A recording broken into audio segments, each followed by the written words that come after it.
Good morning students. BA part second geography.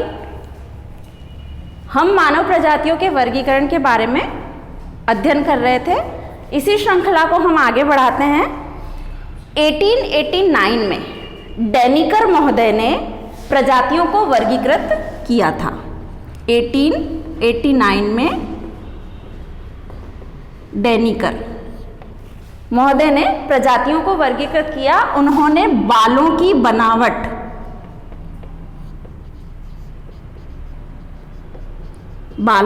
बनावट को आधार मान करके प्रजातियों को वर्गीकृत किया। उनके वर्गीकरण में 6 प्रजातियां थी। पहली है घुंघराले बाल वाली प्रजाति, ठीक। दूसरी थी लहरदार बाल वाली प्रजाति। तीसरी थी लहरदार भूरे काले बाल वाली प्रजाति।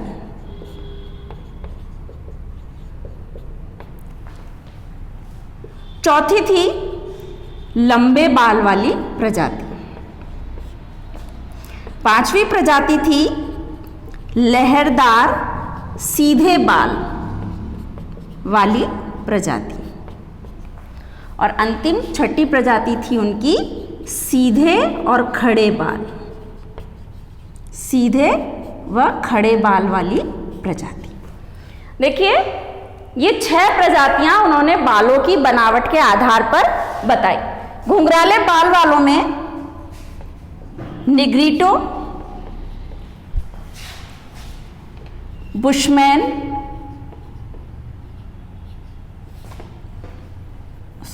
निग्रो, बुशमैन और मेलेनेशियन प्रजाति को उन्होंने सम्मिलित किया था। लहरदार जो बाल थे, लहरदार बालों वाली प्रजाति में उन्होंने इथोपियन, ऑस्ट्रेलियन और द्रविडियन को सम्मिलित किया था, ठीक है। जो लहरदार बाल थे, इथोपियन, ऑस्ट्रेलियन और द्रविडियन को सम्मिलित किया था। लहरदार भूरे काले बाल जो थे वो थे इंडो अफगान, अरब और बर्बर प्रजाति के लोग थे, ठीक है। लंबे बाल जो थे वो उत्तरी पूर्वी यूरोपीय प्रजाति थी। उत्तरी पूर्वी यूरोपीय क्षेत्र के जो लोग थे वो लंबे बालों वाली प्रजाति के कहलाए। लहरदार सीधे बाल, ये थे पॉलिनेशियन, इंडोनेशियन और दक्षिणी अमेरिका के लोग, ठीक है। सीधे और खड़े बाल, ये थे एस्किमोस, लैप्स और तुर्क तातर लोग। जो प्रजाति थी उसको सीधे और खड़े बालों वाली प्रजाति में उन्होंने सम्मिलित किया था। तो डेनिकर ने ये 6 प्रजातियां बताई। इसके बाद क्रोबर महोदय ने वर्गीकरण किया। क्रोबर महोदय ने 3 मुख्य प्रजातियों, अच्छा एक बात मैं आपसे और बताऊं कि डेनिकर जो महोदय थे, डेनिकर महोदय ने 6 तो मुख्य प्रजातियां, 17 उसके उपवर्ग और 29 उपवर्गों के भी उपवर्ग बताए, ठीक है। जो क्रोबर महोदय थे उन्होंने मुख्य रूप से जो विश्व के अंदर प्रजातियां पाई गई हैं, मेन जो प्रजातियां हैं उनके 11 उपवर्ग उन्होंने बताए। क्रोबर महोदय ने क्या बताया? 3 मुख्य प्रजातियों के 11 उपवर्ग बताए। उन्होंने कौन कौन सी प्रजातियां बताई है? 3 जो मुख्य प्रजातियां हैं अब तक हम पढ़ते आए हैं। पहली है कॉकेशियन, दूसरी है मंगोलाइड और तीसरी है आपके निग्रो प्रजाति, निग्रोइड जिसको हम कह सकते हैं, निग्रोइड प्रजाति। कॉकेशियन, मंगोलियन और निग्रोइड, ये तो थी इनकी 3 मुख्य प्रजातियां, और इन 3 मुख्य प्रजातियों के उन्होंने 11 डिवीजन किए थे। उन 11 डिवीजन्स के अंदर आपके हैं नार्डिक,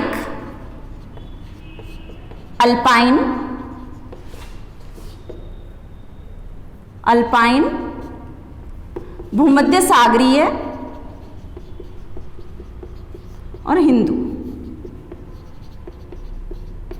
ठीक है। मंगोलाइड में उन्होंने सम्मिलित किया मंगोलियन, मलेशियन और अमेरिकी इंडियन। अमेरिकी इंडियन को सम्मिलित किया। निग्रोइड के अंदर उन्होंने निग्रो, मेलेनेशियन, काले पिग्मी और बुशमैन को सम्मिलित किया। इस तरीके से क्रॉबर महोदय ने 3 मुख्य प्रजातियों के 11 उपवर्ग बताए, लेकिन उन्होंने विवादास्पद जो प्रजातियां थी जिनको इस वर्गीकरण में उन्होंने सम्मिलित नहीं किया, ऐसी 4 प्रजातियां बताई। ऑस्ट्रेलाइड, दूसरी थी इंडो ऑस्ट्रेलियन,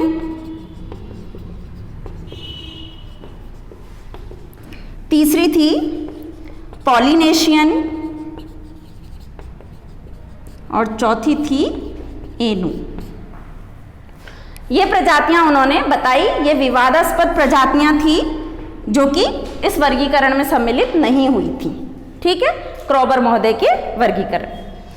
अब आता है आपका मेजर ग्रिफिथ टेलर का वर्गीकरण, जो कि एग्जाम की दृष्टि से बहुत इंपॉर्टेंट है। अक्सर प्रश्नों में इसी के बारे में पूछा जाता है कि ग्रिफिथ टेलर की प्रजातियों को वर्गीकृत कीजिए। तो देखिए, ग्रिफिथ टेलर के बारे में हम पहले जब हमने अवधारणाएं पढ़ी थी तब भी पढ़ा था कि ग्रिफिथ टेलर जो महोदय हैं, वैसे तो ये कनाडा के भूगोल शास्त्री थे, लेकिन इन्होंने नियो डिटर्मिनिज्म के ये प्रवर्तक भी थे। नवनिश्चयवादी प्रक्रिया अवधारणा हमने पढ़ी थी, विचारधारा, उसके प्रवर्तक भी यही थे। इन्होंने 1919 में जो प्रवास कटिबंध का सिद्धांत प्रस्तुत किया था, वो प्रजातियों के वर्गीकरण में एक तरीके से मील का पत्थर था, यानी कि उसे बहुत सराहा गया। वो था जॉन एंड स्टेटा थ्योरी या प्रवास कटिबंध का सिद्धांत। इसको हम आगे टॉपिक उसमें वीडियो में चर्चा करेंगे इस पर। प्रवास कटिबंध का सिद्धांत, जिसे जॉन एंड स्टेटा थ्योरी भी कहते हैं। इस कटिबंध के सिद्धांत में उन्होंने ये कहा था कि जो प्रजातियां उद्भवित हुई हैं वो सबसे पहले कहाँ हुई? मध्य एशिया में उद्भव हुई। ठीक है, मध्य एशिया में जैसे जैसे कालांतर में हिमयुग आते गए, वैसे वैसे प्रजातियां मध्य एशिया को छोड़ करके दक्षिणी भागों की ओर स्थानांतरित होती चली गई थी। ठीक है, अब इन्होंने जो वर्गीकरण प्रस्तुत किया उसमें शारीरिक लक्षणों में नासा सूचकांक और शिरस्य सूचकांक, इन 2 को उन्होंने मुख्य आधार माना और फिर प्रजातियों को वर्गीकृत किया था। तो मैं आपको इसको एक चार्ट के माध्यम से बताती हूँ, आपको याद करना भी आसान हो जाएगा और इसमें हम सारी चीज़ों को इंक्लूड भी कर लेंगे। देखिए, 7 प्रजातियां बताई। ठीक है, 7 प्रजातियों के अंदर इन्होंने अपना वर्गीकरण प्रस्तुत किया। First is Negrito. ठीक है, सेकंड है इनकी निग्रो। तीसरी इन्होंने बताई ऑस्ट्रेलाइड। चौथी प्रजाति इन्होंने बताई भूमध्य सागरीय प्रजाति। 5वीं इनकी प्रजाति थी नार्डिक।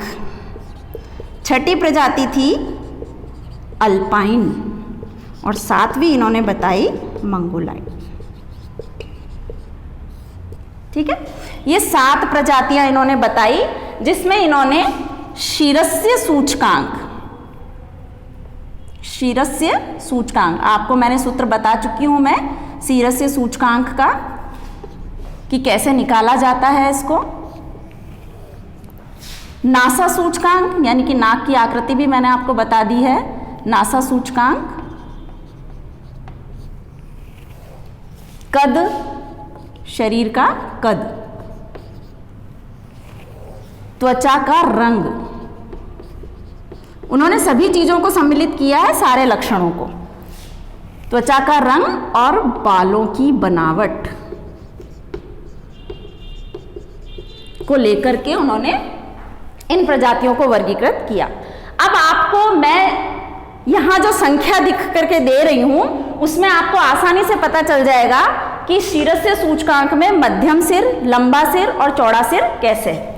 देखिए 68 से लेकर के 70 तक, ठीक है, 68 से 70, 70 से 74, 74 से 78, 78 से 80, 80 से 82, 82 से 84 और 84 से 88। देखिए जब हम शीर्ष सूचकांक निकालते हैं तो हमने ये देखा था कि 70% से अगर सूचकांक कम आता है तो वो लंबा सिर कहलाता है, यानी कि ये जो प्रजातियां हैं ये कौन सी कहलाएंगी, लंबे सिर वाली प्रजाति। और अगर 80% से ऊपर चला जाता है तो चौड़ा सिर होता है, यानी कि कहने का मतलब ये लंबे सिर की प्रजातियां, ये मध्यम सिर की प्रजातियां और ये चौड़े सिर वाली प्रजातियां है। नासा सूचकांक 95 to 100, 90 to 95, 80 to 90, 70 to 80, 60 से 70, 50 to 60 और 40 to 50। यहां अपोजिट हो जाएगा कि जो नासा सूचकांक है उसमें हमने कहा था कि अगर सूचकांक 70% से कम होता है तो वो कैसा कहलाता है, चौड़ी नाक, सॉरी पतली नाक कहलाएगी। इससे 70 से 80 के बीच में होती है तो मध्यम नाक कहलाती है, लेकिन अगर 80 से ऊपर चला जाता है तो वो चौड़ी नाक वाले हो जाते हैं, यानी कि निग्रो निग्रिटो जो है ये चौड़ी नाक वाले हैं, ऑस्ट्रेलाइड भूमध्य सागरीय ये हैं मध्यम नाक वाले, और अल्पाइन नार्डिक जो है वो पतली नाक वाले प्रजाति होती है। अब हम आते हैं शरीर के कद पर। देखिए 140 से लेकर 158, 168 से 174, 158 से 168, 160 से 170, 158 से फिर 168, 156 से 168 और ये आएगा आपका 154 से 164। देखिए केवल निग्रिटो प्रजाति ही ऐसी है जो नाटे कद वाली मानी जाती है। हमने जब शरीर के कद के बारे में बात की थी तो हमने बताया था कि 148 से अगर 148 सेंटीमीटर से अगर कम किसी का कद है तो वो नाटे लोगों में गिने जाते हैं। तो निग्रिटो जो प्रजाति है वही नाटे लोगों में गिनी जाएगी, बाकी का कद जो है वो सामान्य और सामान्य से अधिक है। अब आते हैं हम त्वचा के रंग पर। तो देखिए निग्रिटो जो हैं काला रंग, इनका काला और चॉकलेटी रंग होता है, ठीक है, चॉकलेटी। ये है गहरा भूरा, ये है हल्का भूरा, ये है हल्के भूरे के साथ में हल्का भूरा लेकिन थोड़ा थोड़ा श्वेत। ये प्रजाति बिल्कुल श्वेत है और ये पीतवर्णी या पीले रंग की प्रजाति है, ठीक है। इनका रंग हम त्वचा के रंग के बारे में पहले पढ़ चुके हैं। मेलेनिया की मात्रा कलर को डार्क करती है और हीमोग्लोबिन की मात्रा है जो रेडिशनेस की ओर लाती है। बालों की बनावट की अगर हम बात करें तो इनके सपाट लहरदार, छल्लेदार, सपाट छल्लेदार बाल किनके होते हैं, निग्रिटो के।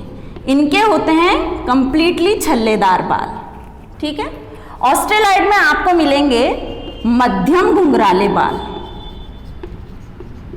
मध्यम घुंघराले बाल, और आपके भूमध्य सागरीय है लहरदार, इनके भी होते हैं लहरदार, इनके होते हैं सीधे बाल और इनके भी होते हैं सीधे बाल। देखिए ये चार्ट आपको याद करने में आसानी रहेगी और अब आप इसको अगर एक एक का वर्णन करते हैं तो आप इसको लैंग्वेज बना करके अगर लिखते हैं तो आपको परीक्षा में अच्छे मार्क्स मिल सकते हैं। अब हम बात करें कि इन शारीरिक लक्षणों के अलावा ये प्रजातियां निवास कहाँ पर करती हैं, तो इनके निवास के बारे में हम आपसे डिस्कस कर लेते हैं कि ये प्रजातियां जो है वो पाई कहाँ कहाँ जाती है।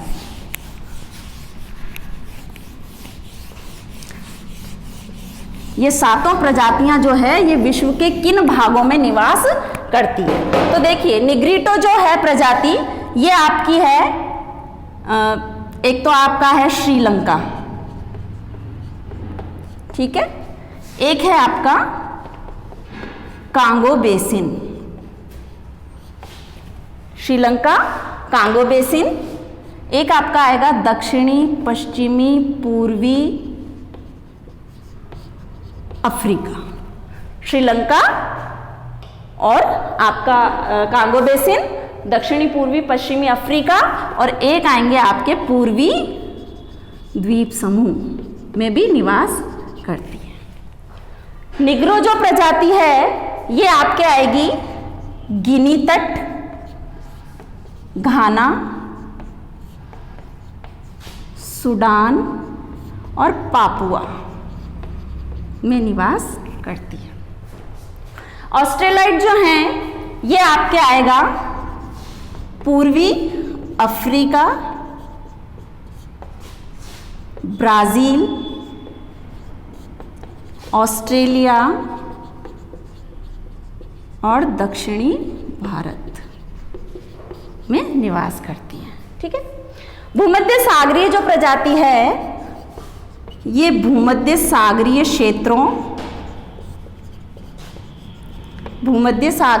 क्षेत्रों में और आपके भूमध्य सागरीय के साथ साथ में ये आएगा मिस्र,